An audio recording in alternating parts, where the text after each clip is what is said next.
निकिता का आज जन्मदिन था, इसलिए उसकी माँ ने घर में एक छोटी सी पार्टी रखी थी जिसमें काफी मेहमान आए थे। पूजा और निकिता को साथ में देखकर आशा अपने दोस्त से पूजा की चुगली करती है। हम पैसे वाले हैं इसलिए मेरी बेटी से दोस्ती कर रखी है ताकि ये मेरी बेटी से पैसे निकलवाती रहे। बस एक बार मैं अपनी बेटी की शादी कहीं दूर कर दूं तो मेरी बेटी का पीछा छूटे इस लालची से। अरे होंगे तुम्हारे पास बहुत पैसे, पर अपने पैसे अपने पास रखो, हम कोई लालची नहीं है। तुम अपनी बेटी संभालो, मैं अपनी बेटी संभाल लूंगी। सुमित्रा को आशा की बातें काफी बुरी लगती हैं और वो घर आकर अपने पति से कहती है, वो खुद को समझती क्या है जी, हमें लालची कह रही थी। अब मैं अपनी बेटी की शादी एक अमीर घर में करवाऊंगी और फिर उसे बताऊंगी पैसा क्या होता है। इतना बोलकर सुमित्रा अपनी बेटी के लिए बड़े बड़े घर में रिश्ते देखना शुरू कर देती है और बहुत जल्द पूजा का रिश्ता अमीर घर में लग जाता है। देखते ही देखते शादी का दिन आ जाता है और जब बारात आती है तो छत पर खड़ी निकिता पूजा के साथ देखती है कि लड़के वाले हैं, सभी पर पैसे लुट रहे हैं। यहाँ तक कि घर की औरतें भी हाथों में नोटों की गड्डी लेकर ढोल बाजे घोड़ी बालों पर पैसे निछावर कर रही हैं। पूजा, तेरे ससुराल वाले तो बहुत अमीर है। तेरा तो सही है, तेरे तो नसीब खुल गए, इतना अमीर ससुराल जो मिल गया। अपनी दोस्त से बात कर निकिता नीचे बाराती के पास जाती है जहाँ उसकी बातचीत दिवाकर से होती है। तो वहीं कुछ देर में सुमित्रा पूजा के पास आती है। देखा कैसे इसकी माँ में लालची कह रही थी, जबकि तेरी दोस्ती लालची है। उसने तेरा अमीर ससुराल क्या देखा, वो तो तेरे देवर के साथ बैठकर बातें करने लगी। इसके मन में लालच आ चुका है, अपने पति को इस लालची से दूर रखियो, कहीं ऐसा ना हो कि ये तेरी सौतन बन जाए। माँ, मैं जानती हूँ आपकी और आंटी की बनती नहीं है, पर मेरी दोस्त लालची नहीं है। कुछ देर के लिए पूजा अपनी माँ को चुप करवा देती है। अब कुछ ही देर में शादी करके पूजा अपने ससुराल वालों और निकिता के साथ ससुराल पहुंचती है, जहां गृह प्रवेश से पहले शांति अपने बेटे बहू की पैसों से नजर उतारती है। मेरे बहू बेटे को किसी की नजर ना लगे। रामू काका, सरला, ये पैसे लो और गरीबों में जाकर बांट देना। अरे यार, तेरी सास तो बहुत अच्छी है, बिना सोचे समझे इन्होंने इतने सारे पैसे नौकरों में और गरीबों में बांट दिए। मेरी माँ ही नहीं, मैं भी बहुत अच्छा हूँ और तुम्हारी बातें सिर्फ भाभी नहीं, मैं भी सुन पा रहा हूँ। दिवाकर की बात सुनकर निकिता चुप हो जाती है। कुछ देर में पूजा का गृह प्रवेश होता है और पूरा दिन इसी तरह गुजर जाता है। अगले दिन पूजा की पहली रसोई होती है और पूजा की मदद करवाने के लिए निकिता सुबह जल्दी उठकर उसके कमरे में जाती है। यार, यहाँ तो हर कमरे में एसी लगा है, अब एसी की हवा खानी बंद कर और अपनी पहली रसोई के लिए रसोई में चल।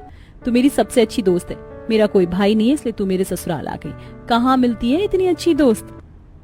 अब पूजा तैयार होकर निकिता के साथ रसोई में जाती है, जहां मॉड्यूलर किचन और रसोई में एसी को देखकर निकिता अपनी दोस्त से कहती है, पूजा, तेरी तो किस्मत खुल गई, रसोई में भी ऐसी इतनी फैसिलिटीज तो तेरे मायके में नहीं मिली तुझे जितनी ससुराल में मिल रही है।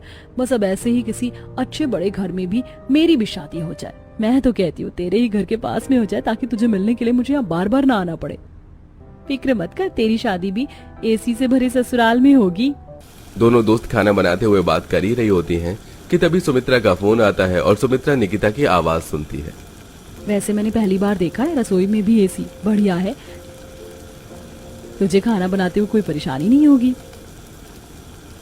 ये अभी तक अपने घर नहीं गई, देख रही है ना उस लालची को। अब तेरी शादी बड़े पैसे वाले घर में हो गई है, इसलिए वो तेरे पीछे पीछे घूम रही है। तेरा एसी वाला ससुराल देखकर उसके मन में लालच आ गया। अब भी मौका है, उसे खुद से दूर कर दे, वरना वो तेरी सौतन बन जाएगी तेरा अमीर एसी वाला घर देखकर। माँ, थोड़ा सोच समझ कर बोला करो, और अभी मैं खाना बना रही हूँ, तुमसे बाद में बात करूंगी। कुछ देर में खाना बनाकर पूजा बाहर आती है, जहां सभी घर वाले पूजा के हाथ का खाना खाकर उसकी काफी तारीफ करते हैं, साथ ही उसे नोटों की गड्डियां पकड़ाते हैं। बहू, काम और शादी की वजह से मुझे टाइम ही नहीं मिल पाया जो तुम्हारे लिए कुछ गिफ्ट खरीद पाता, इसलिए मेरी तरफ से तुम ये 1 लाख रुपए नेक के तौर पर रखो। रख लो भाभी, शगुन है। पूजा, तेरे ससुराल वाले सच में बहुत अमीर है। वो देख, सामने डाइनिंग टेबल के पास भी इन्होंने एसी लगा रखी है। मैं बहुत खुश हूँ, तुझे वो सारी खुशियाँ मिल रही हैं शादी के बाद जिसके लिए तू तरस रही थी। पूजा का अमीर एसी वाला ससुराल देखकर निकिता को काफी अच्छा लगता है। कुछ देर बाद निकिता अपने घर चली जाती है। इसी तरह समय गुजरता है और बार बार निकिता पूजा से मिलने उसके ससुराल आती जाती है। ऐसे ही एक दिन पूजा अपने ससुराल वालों के साथ मॉल में शॉपिंग करने के लिए जाती है, जहां पहले से ही निकिता होती है। भाभी, देखो आपकी दोस्त। पता है पूजा, मैं तुझसे मिलने की सोच रही थी और तू मुझे मॉल में मिल गई। अब दोनों दोस्त मिल गई हो तो साथ में शॉपिंग कर लेते हैं। अपने दोस्त को देखकर पूजा काफी खुश होती है और दोनों दोस्त मॉल में एक साथ शॉपिंग करते हैं। नहीं माँ जी, ये ड्रेस तो बहुत ज्यादा महंगी है। कुछ महंगी नहीं है, सिर्फ 20,000 रुपए की। अमित बेटा, तू बहू के लिए ये वाली साड़ी ले ले। बढ़िया है पूजा, पहले तो तू साधारण कपड़े पहनती थी और अब तुझे ब्रांडेड कपड़े पहनने को मिल रहे हैं। निकिता की यह बात सुनकर अब पूजा के भी दिमाग में शक पैदा होने लगता है और उसे अपनी माँ की बातें याद आती हैं। समय गुजरता है और एक दिन बिना बताए निकिता अपनी दोस्त से मिलने के लिए आती है, जहां वो उसके कमरे का एसी चलाकर बैठ जाती है। महंगे एसी की बात ही अलग है। मुझे भी ऐसा ही ससुराल चाहिए जहाँ हर कमरे में एसी लगा हो, यहाँ तक कि रसोई में भी। माँ ठीक कहती थी, मेरी शादी पैसे और एसी वाले घर में हुई है, इसीलिए मेरी दोस्त के मन में लालच आ गया है। तभी तो ये बार बार मेरे घर में मुंह उठाकर आ जाती है और मेरे बिना पूछे एसी तो ऐसे चलाकर बैठती है जैसे कि इसी का घर हो। अब पूजा को भी निकिता का बार बार उसके ससुराल आना पसंद नहीं आता। ऐसे ही एक रात जब पूजा सो रही होती है तो वो सपना देखती है कि निकिता उसके पति के साथ शादी करके आ गई है। अच्छा, तो इसलिए तू रोज रोज मेरे घर में आती थी। एसी का लालच तो झूठा था, असल में तुझे मेरा पति पसंद था। तू मेरी सौतन बनना चाहती थी, मैं तुझे छोड़ूंगी नहीं। नींद में पूजा बड़बड़ाने लगती है और अमित उसे नींद से उठाता है। क्या हुआ, किसको नहीं छोड़ोगी? एसी चल रही है फिर भी तुम्हें पसीना आ रहा है, कोई बुरा सपना देखा क्या?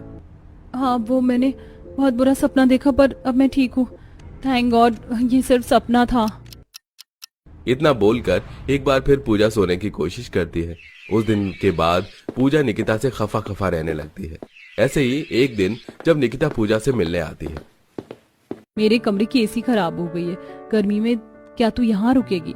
और इस तरह तू बार बार मेरे ससुराल आ जाती है, मुझे अच्छा नहीं लगता। मेरे घर वाले भी क्या सोचेंगे, इसलिए तू मेरे घर आना बंद कर दे। ठीक है पूजा, अगर तुझे मेरा यहाँ आना नहीं पसंद तो मैं नहीं आऊंगी। क्योंकि पूजा निकिता को आने से मना कर देती है, इसलिए निकिता पूजा से मिलने उसके घर नहीं आती। और एक दिन दिवाकर निकिता से बात करता है। माफ करना दिवाकर, पर पूजा को मेरा बार बार आना पसंद नहीं है, इसलिए मैं नहीं आ सकती। लगता है भाभी को कोई गलत फहमी हो गई है, मैं उनसे बात करता हूँ, वो सारा सच बताता हूँ। अब दिवाकर पूजा से बात करने उसके कमरे में जाता है। भाभी, मैं नहीं जानता आपने निकिता को यहाँ आने से क्यों मना किया, पर वो यहाँ आपके बहाने मुझसे मिलने आती थी। मैंने जब पहली बार शादी में निकिता को आपके साथ देखा था छत पर, बस मैं तभी से उसका दीवाना हो गया था। भैया, तुम पूरे 10,000 की गड्डी रखो, क्योंकि मैंने भाभी के साथ एक लड़की देखी है, उसे ही भाभी की देवरानी बनाऊंगा। पहली नजर में मुझे निकिता से प्यार हो गया था, और आपको याद है शॉपिंग मॉल में पहले से ही निकिता वहां थी, वो भी मेरे कहने पर आई थी। अरे, तुम जा रही हो क्या? जाना तो पड़ेगा, शादी मेरी दोस्त की हुई है, मेरी नहीं। अच्छा ठीक है, तुम जाओ, मैं आज भाभी के साथ मॉल में जाऊंगा शॉपिंग करने। तुम पहले से मॉल में रहना, इसी बहाने हम दोनों की भी मुलाकात हो जाएगी। इसका मतलब शादी से लेकर अब तक निकिता तुम्हारे लिए यहाँ रुकी थी और तुम्हारे लिए बार बार आती थी, और मैंने सोचा मेरा पैसा एसी वाला ससुराल देखकर उसके मन में लालच आ गया और वो मेरी सौतन बनना चाहती है। भाभी, वो आपकी सौतन नहीं देवरानी बनना चाहती है, और उसके मन में कोई लालच नहीं है। उल्टा वो तो आपके पैसे और पैसे वाले ससुराल में देखकर बहुत खुश है। हर वक्त मुझसे आपकी ही बात करती है। हम दोनों एक दूसरे को बहुत पसंद करते हैं। अब आप ही कुछ कर सकती हो भाभी। सही कहा देवर जी आपने। अब आपको छुप छुप कर मिलने की जरूरत नहीं है, क्योंकि अब ना सिर्फ मैं निकिता से माफी मांगूंगी, बल्कि आप दोनों की शादी भी करवाऊंगी। पूजा की सारी गलतफहमी उस दिन दूर हो जाती है और वो निकिता को अपने घर बुलाती है। देख, मैंने एसी चला दी है ताकि मेरी बातें सुनकर तुझे पसीना ना आए। मुझे माफ करना, मैं अपनी माँ की बातों में आ गई। मुझे लगा तू लालच में यहाँ आ रही है और मेरी सौतन बनने की कोशिश करी, पर दिवाकर ने मुझे सब बता दिया है कि तुम दोनों एक दूसरे को पसंद करते हो। अब तो चिंता मत कर, मैं तुम दोनों की शादी करवाऊंगी, मैंने बात कर ली है। इस तरह पूजा की सारी गलतफहमी खत्म हो जाती है और बहुत जल्द वो अपनी दोस्त और देवर की शादी करवा देती है। अरे वाह दीदी, यकीन नहीं होता कि हम दोनों बहनों की शादी एक ही घर में तय हो गई है। अब हम दोनों माँ से तो दूर होंगे, लेकिन एक दूसरे के हमेशा पास ही रहेंगे। बिल्कुल सही कहा, हम बहनें कभी एक दूसरे से दूर नहीं होंगी। पूजा, रिधिमा, क्या बातें हो रही हैं। थैंक यू सो मच माँ, जो आपने हम दोनों बहनों की शादी एक ही घर में तय कर दी। हम दोनों इसी बारे में बात कर रहे थे। अच्छा, वैसे आज बात पक्की हुई है। इसी खुशी में तुम दोनों के ससुराल वाले तोहफे देकर गए हैं। लो, अपने अपने नाम वाले तोहफे ले लो। कमला के बोलने पर दोनों बहनों ने अपने अपने नाम के तोहफे ले लिए और वो उन्हें खोलने को बैठी। जैसे ही रिद्धिमा ने अपने तोहफे को खोलकर देखा, वाओ, इट्स हील्स, साथ में मिस डायर का परफ्यूम और ये इतनी ज्यादा ब्रांडेड साड़ी। माँ, मेरे लिए तो बहुत ही ज्यादा महंगा सामान आया है। तेरी बक्से में क्या है पूजा? मुझे भी बहुत सारी चीजें मिली हैं, लेकिन आपके जितने बड़े ब्रांड्स की नहीं है। सच? अरे हाँ, याद आया, मेरे पति वंश ही तो होंगे। उन्होंने ही तो सारा घर अपने कंधों पर संभाला हुआ है। विराट तो बस ठीक ठाक ही कमाते हैं। रिद्धिमा ने ऐसे ही पूजा को बात सी मारी, जिसको सुनकर पूजा उदास सी हो गई। पूजा और रिद्धिमा दोनों बहनें थीं और दोनों ही बहनों की एक ही परिवार में शादी होने वाली थी। पूजा जो कि छोटी बहन थी, उसकी शादी एक ही घराने के छोटे बेटे और रिद्धिमा के बड़े बेटे से तय हुई।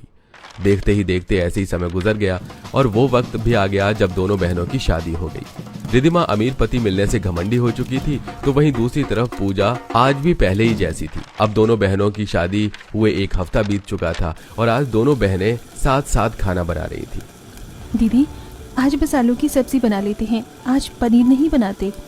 अच्छा, लेकिन क्यों? पनीर क्यों नहीं? मेरा मतलब तेरा पति यानी कि देवर जी करीब हैं, तो क्या हुआ? मेरे पति के पास पैसे बहुत हैं, तो मेरी तरफ से पनीर खा लेना। दीदी, मैं गरीबी या अमीरी की वजह से पनीर को मना नहीं कर रही थी। मेरा पनीर खाते खाते मन भर गया है, इसलिए बस मना कर रही थी। ओह अच्छा, वैसे अगर तू पैसे की भी सोच कर मना करे तो बात गलत नहीं होगी। पनीर महंगी चीज है और तुम, खैर छोड़ो, मैं ये नहीं कहती, नहीं तो तुझे बुरा लग जाएगा। रिद्धिमा ऐसे बोलती हुई रसोई से चली गई। दीदी, अब कहने और सुनने को रह ही क्या गया है। शादी होते ही आप तो पूरी की पूरी ही बदल गई।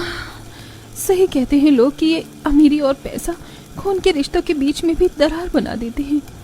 पूजा काफी दुखी हो गई थी अपनी बड़ी बहन के ऐसे बर्ताव से, लेकिन उसने फिर भी किसी तरह खुद को संभाल लिया। ऐसी सिलसिला जारी था और आज दोनों बहनें साथ साथ शॉपिंग करने को आई हुई। रिद्धिमा पूजा को एक बहुत ही बड़े ब्रांडेड मॉल में लेकर गई, जहां वो बहुत ही महंगी महंगी चीजों की शॉपिंग कर रही थी। पूजा, बता कि ये पर्स कैसा है? दीदी, अच्छा तो है, लेकिन ये कुछ ज्यादा महंगा नहीं है। महंगा?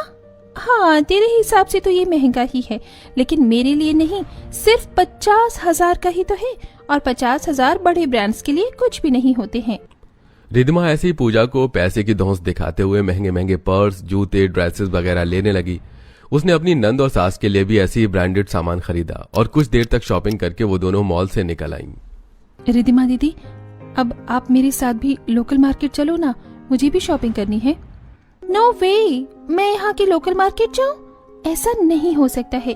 तुझे जाना है तो तू जा, मैं नहीं जाऊंगी। दीदी, मैं भी तो आपके साथ आई हूँ ना, प्लीज आप भी मेरे साथ चलिए। पूजा के बार बार बोलने पर रिद्धिमा उसके साथ जाने को राजी हुई। दोनों बहनें शहर के लोकल बाजार पहुंच गई, जहां जाने के बाद पूजा ने बड़े ही हिसाब से शॉपिंग की। दीदी देखो ना, ये साड़ी 50 रुपए सस्ती है, लेकिन मुझे ज्यादा अच्छी है 50 रुपए महंगी वाली लग रही है। मैं कौन सी लूं? एक काम करती हूँ, ये सस्ती वाली साड़ी ले लेती हूँ, क्योंकि फिलहाल तो मुझे डेली के लिए कपड़ों की जरूरत है।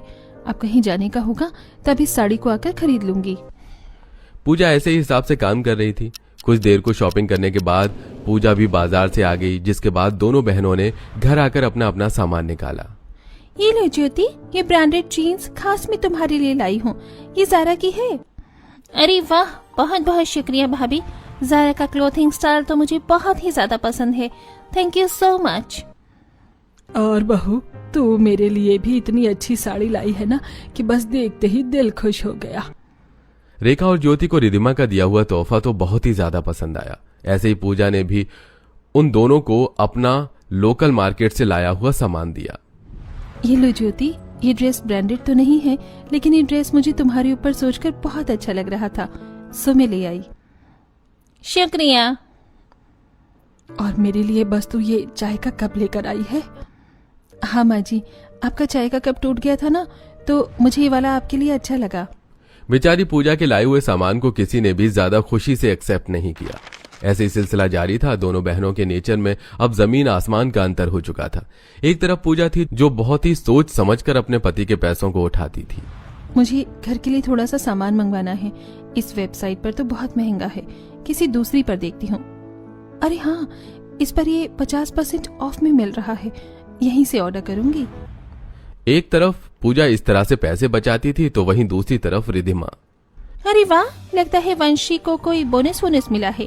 पूरी 5 लाख अकाउंट में ट्रांसफर हुई है। एक काम करती हूँ, मुझे जो वो 3 लाख वाली ड्रेस और 2 लाख वाले शूज पसंद आए हैं उन्हें मंगवा लेती हूँ।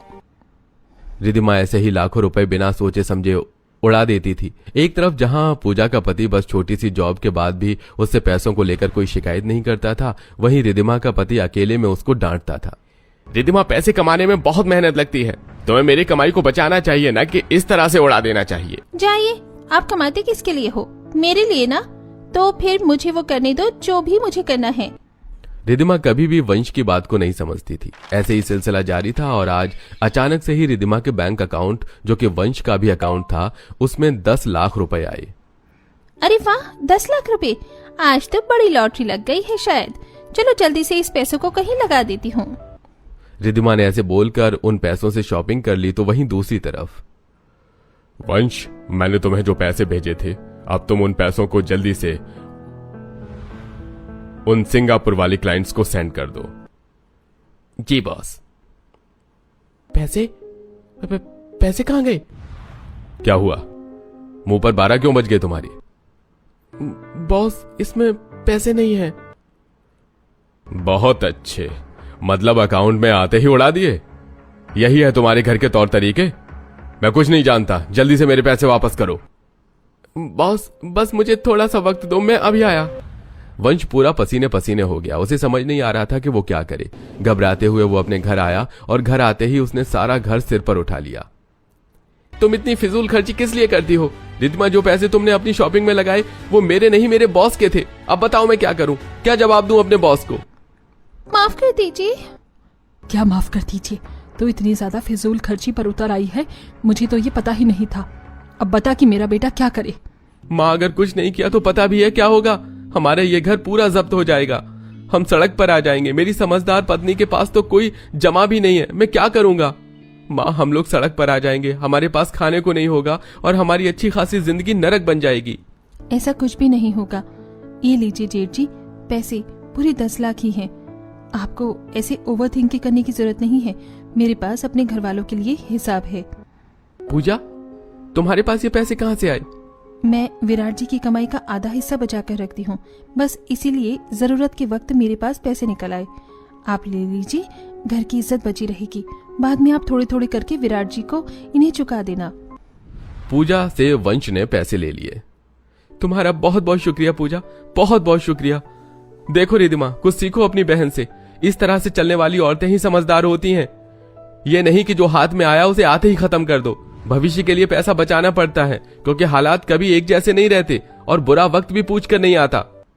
वंश की बातें सुनकर रिधिमा को बहुत ज्यादा शर्मिंदगी हो रही थी और साथ ही ये एहसास भी हो रहा था कि जिस बहन को वो गरीब बोलती थी, असल में वो गरीब नहीं, समझदारी से चलने वाली थी। अब मुंह को दुबकाए मत खड़ी रहे, अपनी बहन से सीख ले, समझ आया? वाह बहू, आज तूने साबित कर दिया कि तू मेरी बहू है। रेखा की बात को सुनकर पूजा खुश हो गई तो वहीं रिधिमा का सिर शर्म से झुक गया। जिस पूजा को आज तक गरीब गरीब कहकर रिधिमा चिढ़ाती थी और सास और नंद भी ध्यान नहीं देती थी, आज पूजा को उन्हीं से मान सम्मान मिल रहा था और अब सभी घर वालों को पूजा की अहमियत और अच्छाई का पता चल गया था और अब सब कुछ ठीक हो चुका था।